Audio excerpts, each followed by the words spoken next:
Hello, hello. I'm Casey. And I'm Fallon. And this is Render the Darkness. Today we are going to be discussing Timothy Treadwell, aka Grizzly Man. Ooh, Grizzly Man.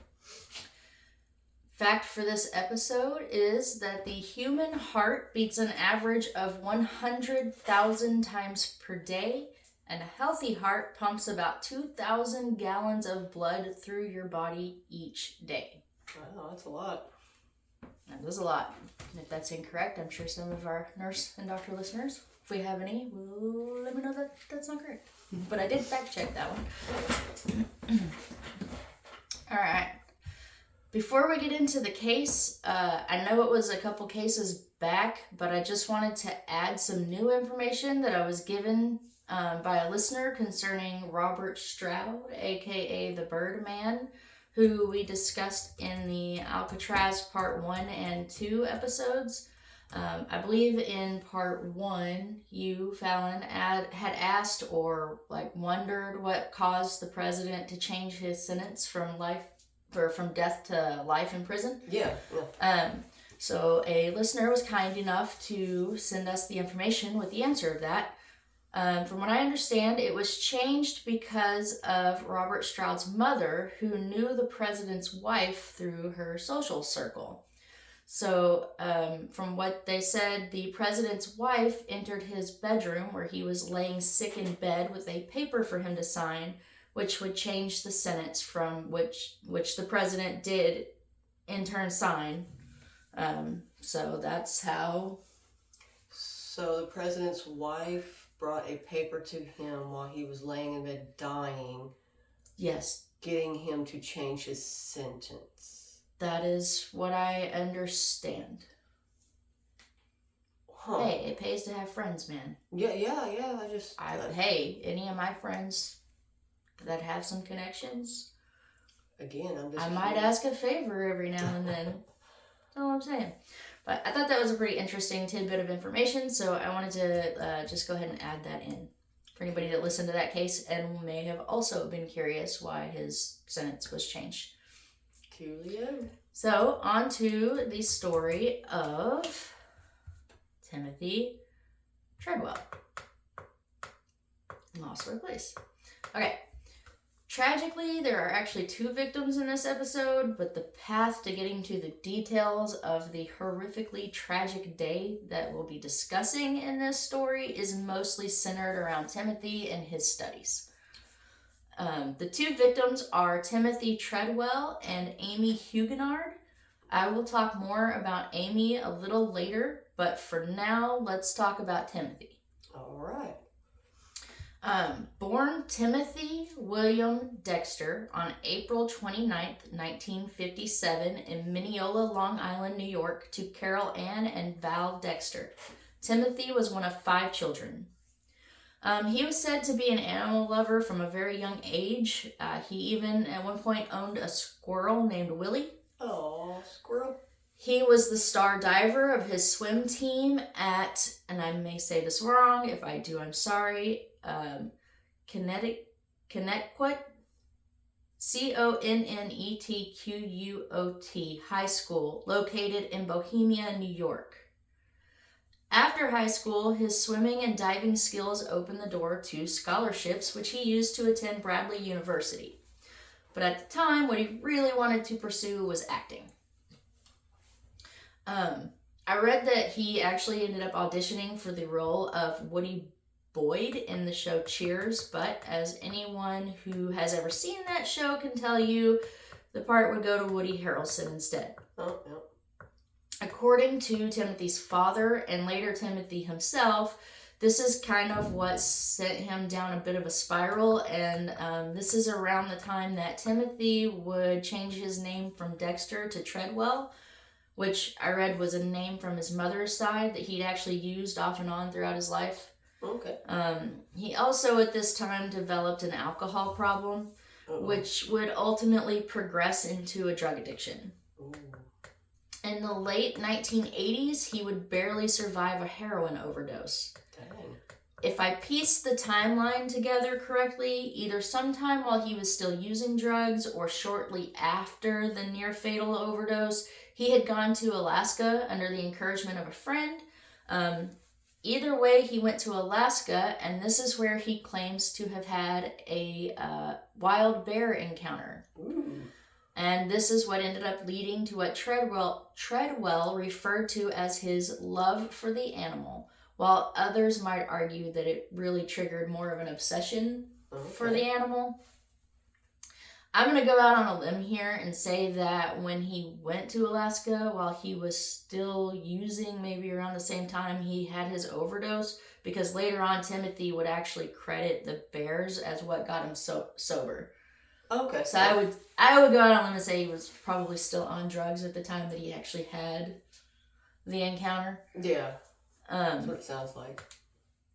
This encounter is also what started a 13-year-long expedition to learn everything he could about the animals, as well as doing everything he could in his mind to protect them at all costs. Awesome.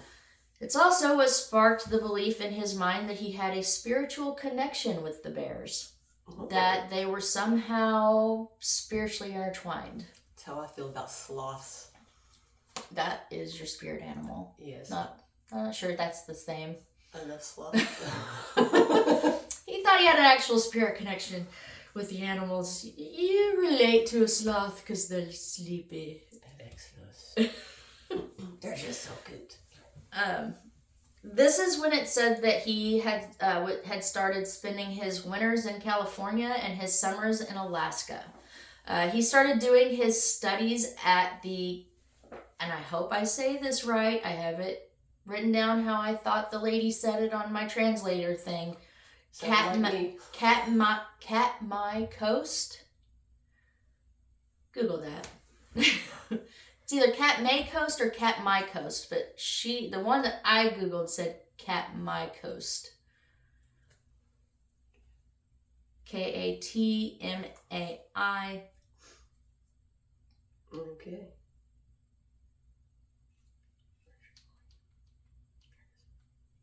All right. Sorry, we have a little bit of dead air. What was it? Katmai. Okay. At the Katmai Coast. On a spot he called the Grizzly Sanctuary in an area in Hallow Bay called the Big Green.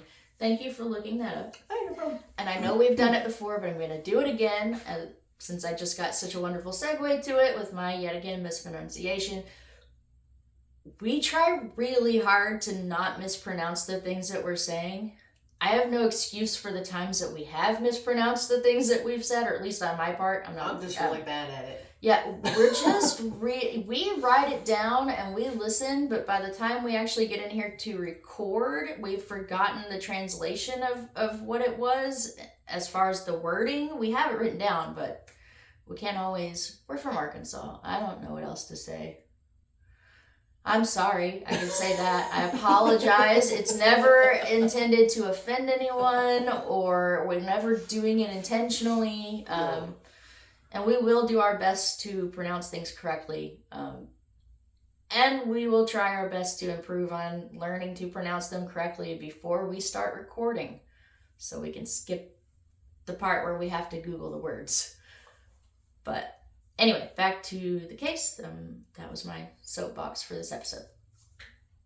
As I was saying, he started his studies at the Katmai Coast in a spot he called the Grizzly Sanctuary in an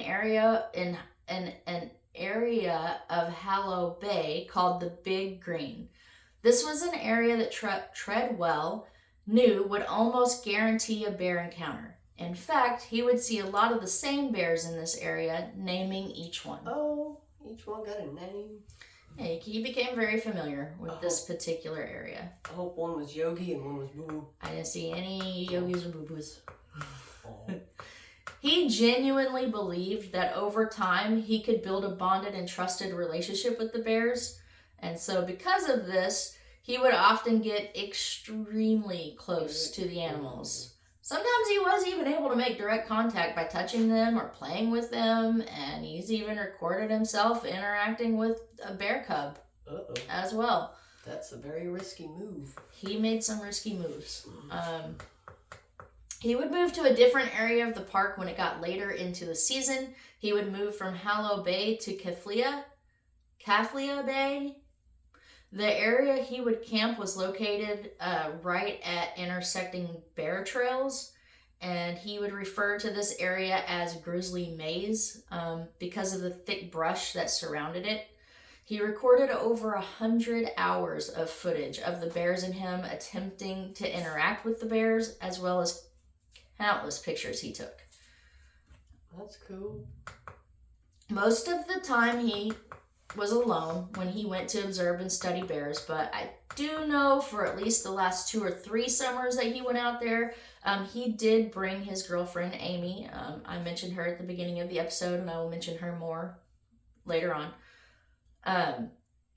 By the time the early 2000s rolled around, Treadwell was starting to receive a lot of media attention. He even began branding himself as an environmental activist. Treadwell and his then-girlfriend, Jewel Palavak, started and founded a nonprofit organization together called Grizzly People in 1998. The intention behind the organization was to protect bears and preserve their natural habitats as much as possible. He also co-wrote the book Among Grizzlies, Living with Wild Bears in Alaska in 1999, who he wrote with Palavak as well. I read that although they were only together from 1985 to 1988, they not only did they remain close friends afterwards, they also remained associates. Like, they continued to work together for that time forward. Okay. Like, they never stopped working together. And that was coming from Palavak herself. Okay. So awesome. He also appeared on the David Letterman Show, which is a late night talk show. He also appeared on Dateline NBC, as well as being featured on the Discovery Channel. I love the Discovery Channel. He even went around to schools all over the United States to educate children about bears and their wilderness habitats. Cool. Like I said before, Treadwell really only camped near the Katmai coast in the areas I mentioned, the Hallow Bay and the Kaflia Bay. I'm going to say it both ways because I don't know which way is right. Which are the areas a lot of his footage and pictures were taken. He seemed to intentionally alternate between the 2 locations depending on when he thought the bears would be the most active. That makes sense. And despite him sticking to those specific areas, that didn't help him avoid conflict with the National Park Services or the NPS over the years. Also makes sense. The NPS were almost immediately concerned with Treadwell's practices within the park, even way back when he first started going in the late 80s. And those concerns only increased over the years that he continued to go back there. The NPS even had an extensive file they kept on Treadwell filled with complaints about him and complaints from him. It also included the warnings he had received from rangers and staff, as well as park violations of the rules and restrictions he had acquired over the years. Seemingly, Treadwell, my computer just jumped pages for some reason. Let me kick that one right on back. I'm so sorry. Okay. Seemingly, Treadwell just simply refused to comply with the park's rules or really even basic bear safety. He had around 6 recorded violations. There was possibly more, but that's the only ones I could track down from 1994 to 2003. Some of those violations being improper food storage, harassment of wildlife as well as other guests and visitors, staying longer than the park's allotted 7 days, and ironically, since he had a violation for having conflicts with other people in the park, he had another violation in his file for guiding tourists around the park without having a tour guiding license. So that's fun. I mean, it wouldn't have been funny if something happened, but... No, but... Yeah. Some other conflicts Treadwell and the NPS battled over was Treadwell's adamant refusal to carry any kind of firearm or bear repellent. Or bear repellent, or even having any in his tent or his gear at all. Now that's not. He just very- absolutely refused. He also refused to put an electric fence up around his campsite, which would have also helped prevent bears from entering. He was even advised to use the electric fence not only by the NPS, but as my computer keep doing that, I don't like it. This is why we have This is why Technical difficulties. I'm so sorry. He was even advised to use the electric fence not only by the NPS, but also by Charlie Russell. Charlie Russell was a naturalist out of Kamchatka, Russia. He not only, I'm only going to say that once. He not only studied bears, but he also raised them and lived with them. Ooh. And he and Treadwell actually worked together for more than 10 years. During that time, Russell would persistently encourage Treadwell to not only use the electric fence, but to also, at the very least, carry pepper spray on him, just in case. Yeah.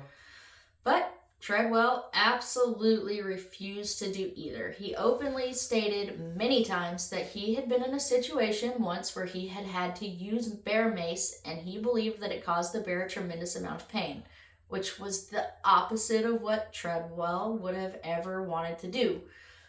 So because of that, he said it caused him severe grief for a really long time afterwards. He really actually kind of seemed like he never got over it. And so from that point on, he just refused to use anything like that again. Yeah, I mean, I'm sure it probably hurt, like burned or whatever, but it didn't do a lot of damage, and that's gonna keep it from He eating you. wanted to cause zero pain to these creatures. That's understandable, Zero. but I mean, if it's like coming at you or something. Well, I mean, and I touch on this later in the episode, but you know, he also was very aware that he was intruding on their space. He was very aware of the risks that he was taking. You know, so I think that also played a factor in his Like, mindset of, right, like if something happens or a bear is coming at me, you know, that's kind of on me because I'm the one that's invading their habitat, kind of a mindset. Understandable, because I kind of agree with that situation. Yeah, okay. There seems to be, or has been, a lot of debate over the years about what Treadwell's mission actually was and how he was going about it. I personally watched several of his videos, and yes, he did seem to have an innate ability to engage with the bears, especially since they were technically wild bears, and he also seemed to have a genuine love and passion for the animals. But he also had a certain, like, albeit unintentional, he had a certain level of disruption to the natural flow or order of nature, if you will. Okay. Like he would interrupt the bears by getting super close to them while they were in the water fishing. Uh-oh. Or while a mama bear was interacting with her cubs. Uh-oh.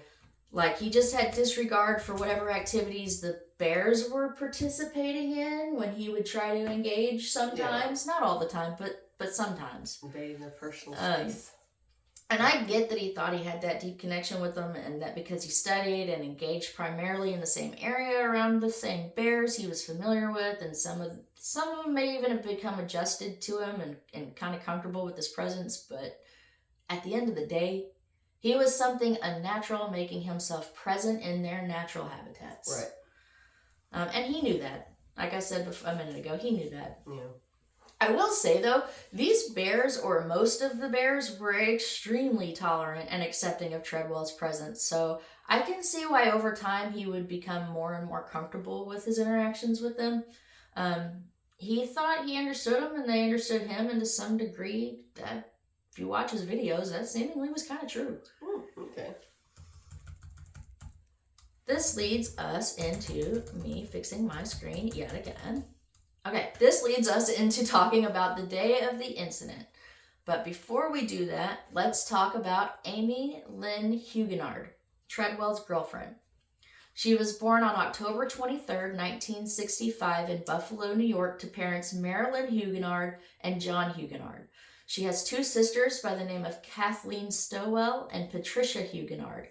She also has a brother named Jim. She graduated from Paraiso High School in 1996. She graduated with distinction from the University of Colorado, located in Boulder, where she graduated with a Bachelor of Science in Molecular Cellular Development Biology. Wow. And after that, she went to the University of Alabama Birmingham School of Medicine, where she received an advanced degree. So, super smart. Yeah, sounds like it. At the time of her passing, she was working as a physician's assistant in Los Angeles at Cedars-Sinai Medical Center. That was kind of a newer job for her at the time. And she was also known as being a wilderness enthusiast and a huge supporter of grizzly bears as well as harp seals.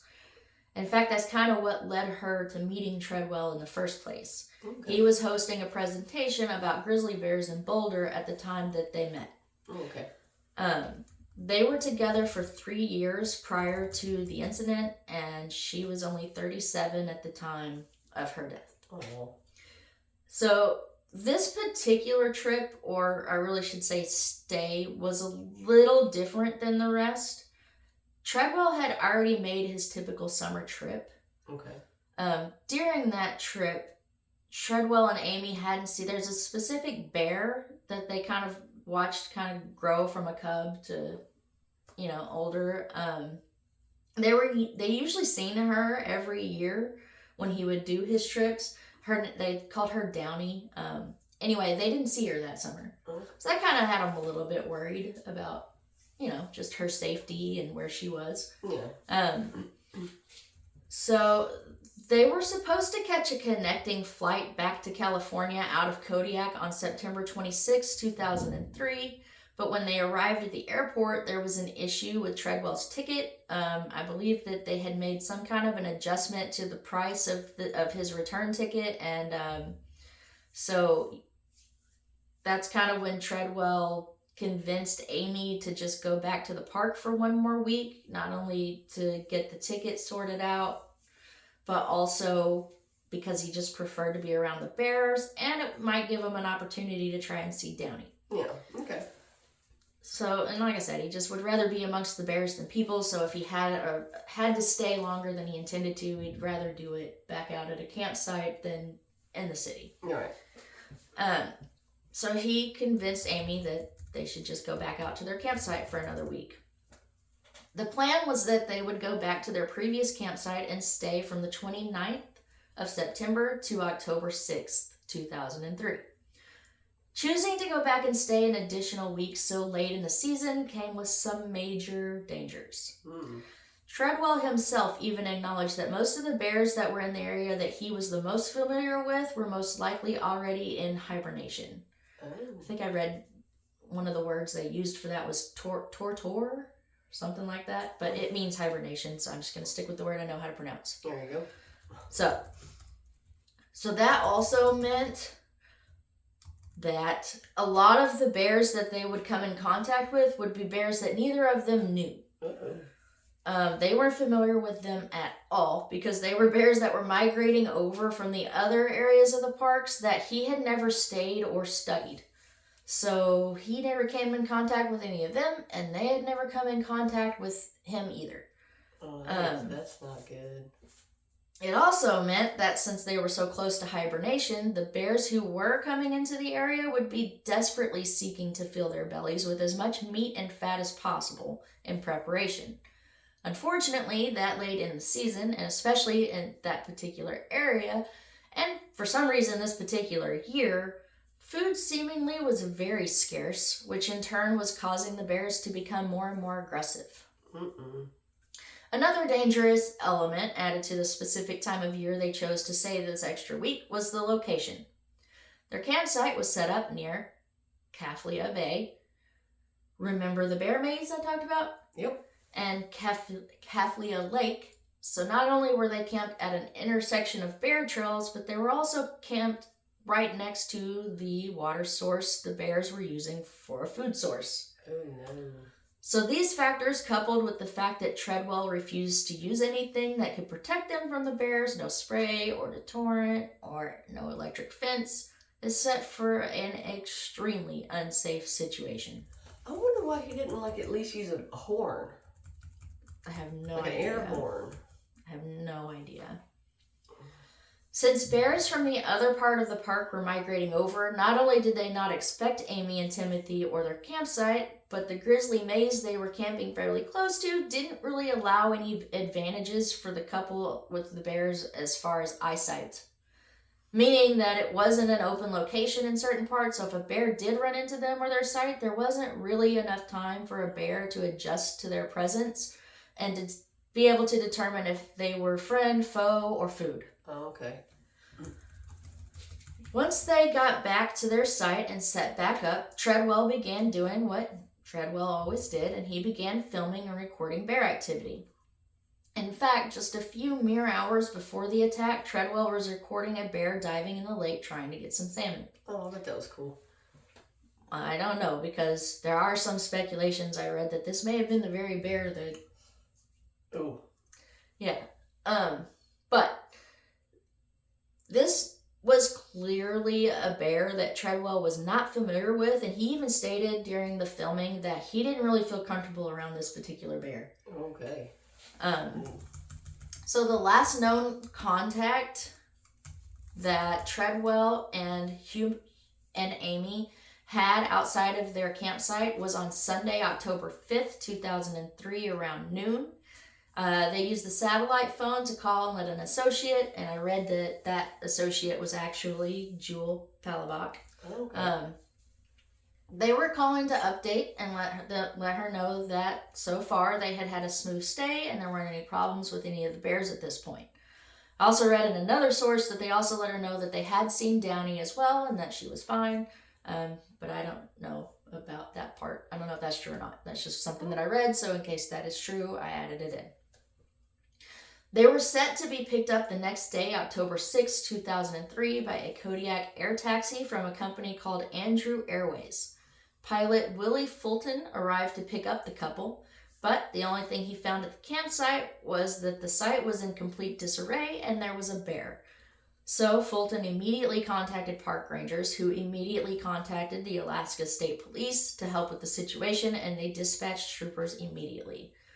I will go ahead and give a little bit of a trigger warning here. I don't go into graphic detail per se, but there are mention of some things that may be triggering to some, so please feel free to skip this next part if talking about details of someone passing is something that potentially upsets you in any way. Upon arriving at the campsite, park personnel and the troopers who arrived shortly after the rangers, they quickly found human remains. Oh, no. Treadwell was the first to be discovered. And again, I don't want to go into too much detail, but given that only parts of him were immediately discovered, it was quickly obvious what tragic events had taken place. Treadwell had been dismembered and partially eaten by a bear. Sadly, Amy's remains would be located shortly after, buried in a mound of brush and soil. She too had partially been eaten by a bear. So it buried her? Yeah. Oh. I read that bears do that. Yeah. And I also read that sometimes, and this is not anything to the case, this is just bare facts that I read, that sometimes they don't always necessarily kill their prey. Yeah, I was going to say I've heard that too, that they'll just wound them to where they can't go anywhere. Mm-hmm. Yeah. But yeah, it buried her. Or tried to hide her, I guess. But I mentioned before that Fulton, the pilot, had seen a bear at the campsite. When the rangers and troopers were investigating what had now become a crime scene, they encountered a large and aggressive male bear. They had no choice but to shoot it. Mm-hmm. Not long after that, they would have to shoot an adolescent bear who, as I read, actually attempted to charge the rangers. So, yet again, leaving them with no choice but to shoot it. The adult bear was tagged, but I couldn't find anything that said if the youngest bear was tagged or not. And I think that the adult bear was tagged as Bear 141. Okay. But while the rangers and troopers were dismantling the tents, which there were 2 tents, it became pretty clear pretty quick that one of the tents were being used kind of for storage of their gear and food and equipment, and the other tent was being shared by the couple. While collecting the couple's gear, the troopers came across a camera that actually seemed to be on, so they checked to see if it had been recording during the attack or if it had captured anything that might help, and although no video was captured, there was audio. Oh no. There was about 6 minutes or so of audio where you can clearly hear Treadwell being brutally attacked. I don't know if the audio is actually available. I know that you can find sites that claim to have the actual audio from the attack, but I also read that Jewel Palavac, who obtained the recording after the incident, she locked it away safely, never to be heard. But either way, even if it was available, I wouldn't include it in the episode. Yeah, no. I just feel like that would be way too disrespectful and in poor taste. Yeah. And as we touched on earlier, despite some of our mispronunciations in some of our previous episodes and this one of our primary focuses in these are always to be as respectful as possible to any of the victims or persons involved, as well as their family and friends in whatever we're discussing, which is why in a lot of these episodes too, you will hear us say, I'm not going to go into great detail about that. That's why we leave so much of the harsher details out of the episode. Or at least that's why I do it. Yeah. Okay, so there's actually a couple theories as to why there's only audio captured. One is that maybe the camera was in one of their gear bags, or that maybe it was nighttime. And another theory was that the lens cap was still on, which kind of is an interesting theory because that might mean that maybe the couple was preparing, or at least Treadwell was preparing to film one last time before leaving when the attack happened. Yeah. But either way, I personally feel like the audio existing is heartbreaking enough, so thank goodness there wasn't video footage of it too. I couldn't imagine. Oh. It would seem, though, that the audio stops recording before Amy's attack, so only Treadwell's attack was captured. But Amy can be heard on the tape as well, trying to help Treadwell the best she could for their situation. What I will say is captured on the audio before running out of tape was Treadwell's attack, the bear retreating after you hear Amy telling Treadwell to play dead, and the bear returning. You can also hear that it was heavily raining at the time of the attack. Some more findings were that the couple were in compliance with the park regulations for the most part, minus a couple food items that they had in the tent that they were sharing that weren't in proper food containers. I think I read it was some kind of like a sausage link and cheese and a bag of chips. Which I also read may have played a part in what caused the bear to venture to their campsite in the first place. But I will also say that they did have other food containers that were properly stored, that the rangers and troopers found kind of scattered throughout the crime scene. But none of the food itself had been disturbed by any animals, from what I read. They also found Treadwell and Amy's journals. It appears that in one of Treadwell's last entries, he seemed to be talking about how in fear of the bears that they were encountering on this trip, Amy seemed to be, and it kind of matched the insinuation of one of Amy's last journal entries, which is where she was talking about how much she just wanted to leave. Oh, wow. They were able to autopsy the adult bear, or I think they refer to it as necropsy. And this showed that the bear was approximately 28 years of age and in relatively good health. It also resulted in the discovery of human remains in the bear's stomach. Ooh. So this was the bear that attacked them. Okay. Again, I'm not going to go into details as to what exact human remains were found. The younger bear was not able to be necropsied because it actually had been eaten by other bears before they were able to get to it to perform it. Oh my gosh. The only thing that was really left of that bear was its head, which they used to determine its age, and their determination was that the bear was around 3 years old. Wow. Obviously, this was an all-around tragic event on all accounts in every way possible. Upon their deaths, Treadwell's belongings were released to Jewel Palavac, who would team up with director Werner Herzog to begin making a documentary about Treadwell's life and mission to teach people about the animals, the importance of their safety and preservation of their homes.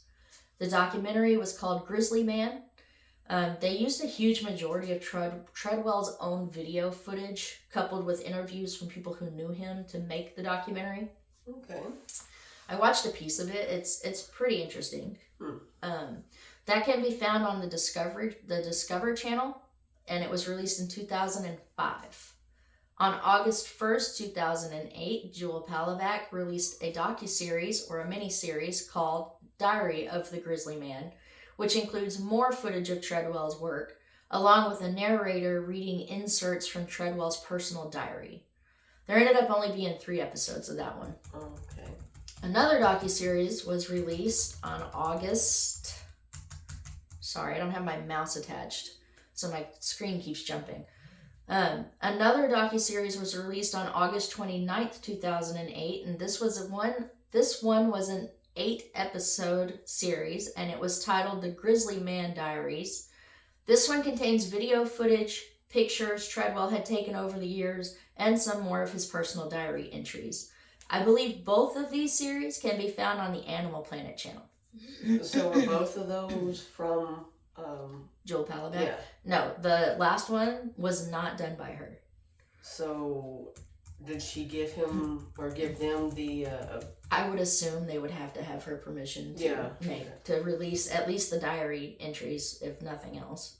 Okay. That's what made me think it was possibly her because of that, but... No, that one was not done by her. That was done by... I read the company, but I didn't add it, and I should have.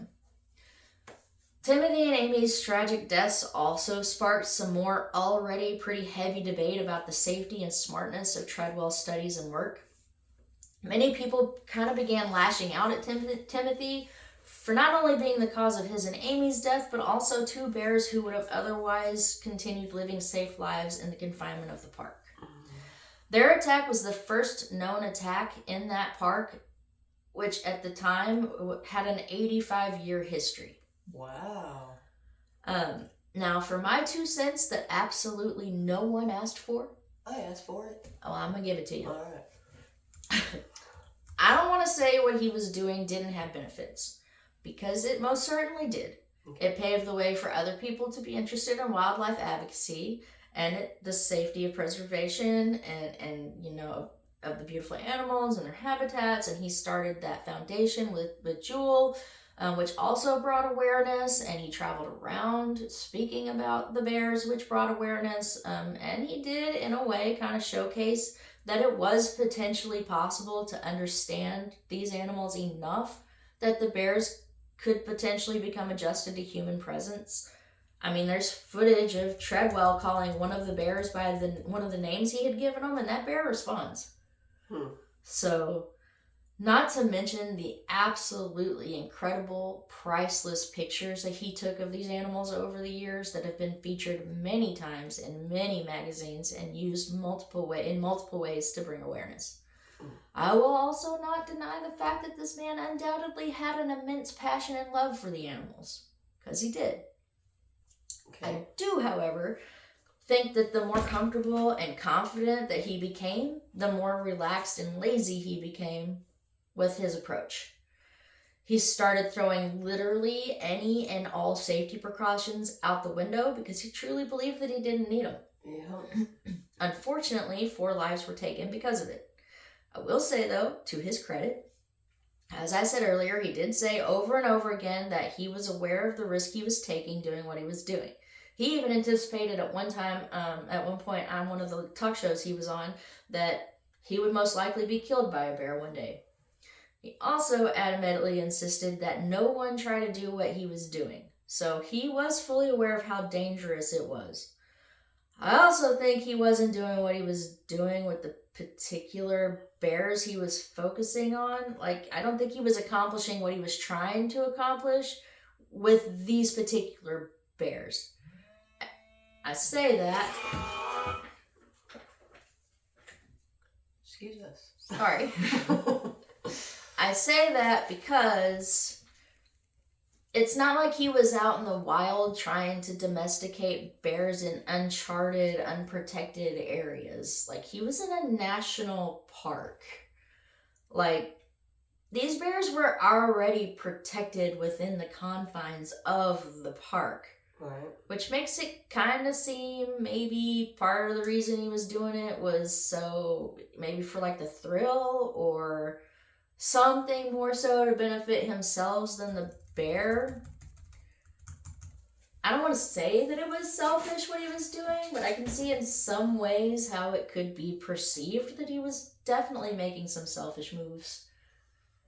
Especially when it comes to the events of the tragic day. I mean, he obviously got something emotional from working with these animals, and I completely understand that the reason he chose that particular area is because that's where he had his first encounter. But as for the preservation or of their habitat or their safety, these particular bears, they kind of already had all that. Yeah. So, what do you think? Do you think he was doing the right thing, or do you think he was going about what he was doing the right way? I'm gonna have to say this.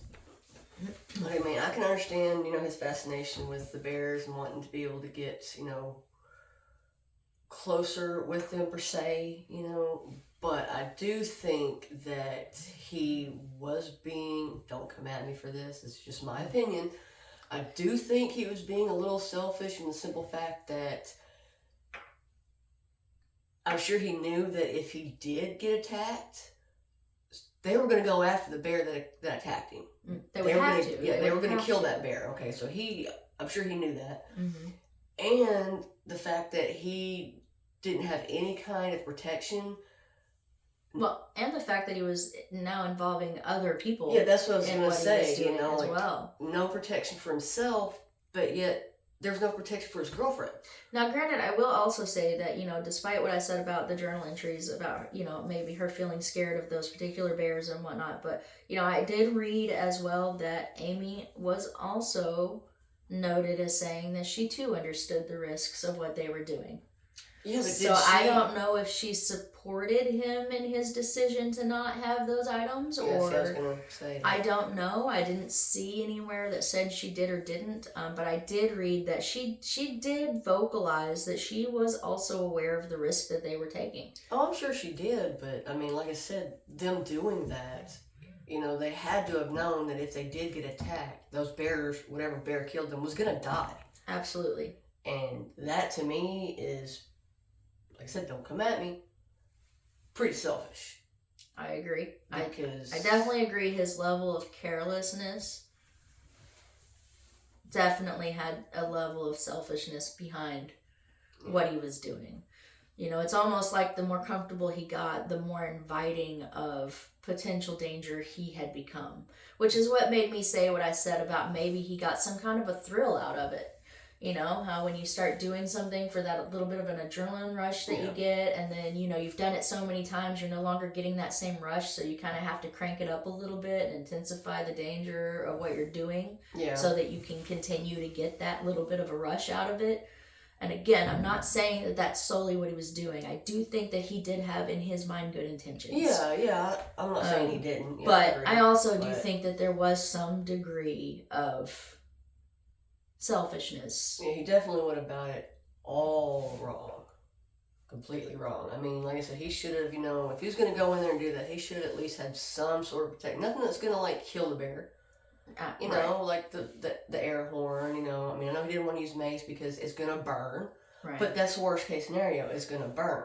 Well, also, too, and I understand his reasoning as far as he doesn't want to hurt the bears and whatnot, but neither do the park rangers. Right. Neither do the people who are, tasked with protecting these animals as well. And, even Charlie Russell, who I mentioned earlier, who also recommended the electric fence and the pepper spray, who raised these animals and lived with these animals. He doesn't want to harm them either. So I feel like they weren't going to encourage him to use anything that could cause any kind of long-term or extreme harm to the animals. Right. So if they're encouraging him to use those items, obviously they're not things that, bear mace is specifically made to scare a bear or to put it, stun it enough that it'll retreat. Right. They don't go out of their way to make products to harm a bear. Right. In a protect yourself situation, I don't think. That's my opinion. Obviously, I don't want to take away from the fact that 2 human lives were lost. Right, no. But I also, again, like I said in the episode, I think it's sad because of the situation that he created 2 bears living in the confinement of what was supposed to be a safe environment for them, got put in a position where they lost their lives too. Yeah, and they were just looking for food. And I mean, they were just doing what they naturally do. It just seems like, as far as all 4 lives that were lost in this situation, it was a completely avoidable situation. Yeah. You know, and I feel like he kind of broke his own rule there too by going back that extra week and staying later in the season than he would normally stay. Yeah, completely different bears, completely different situation.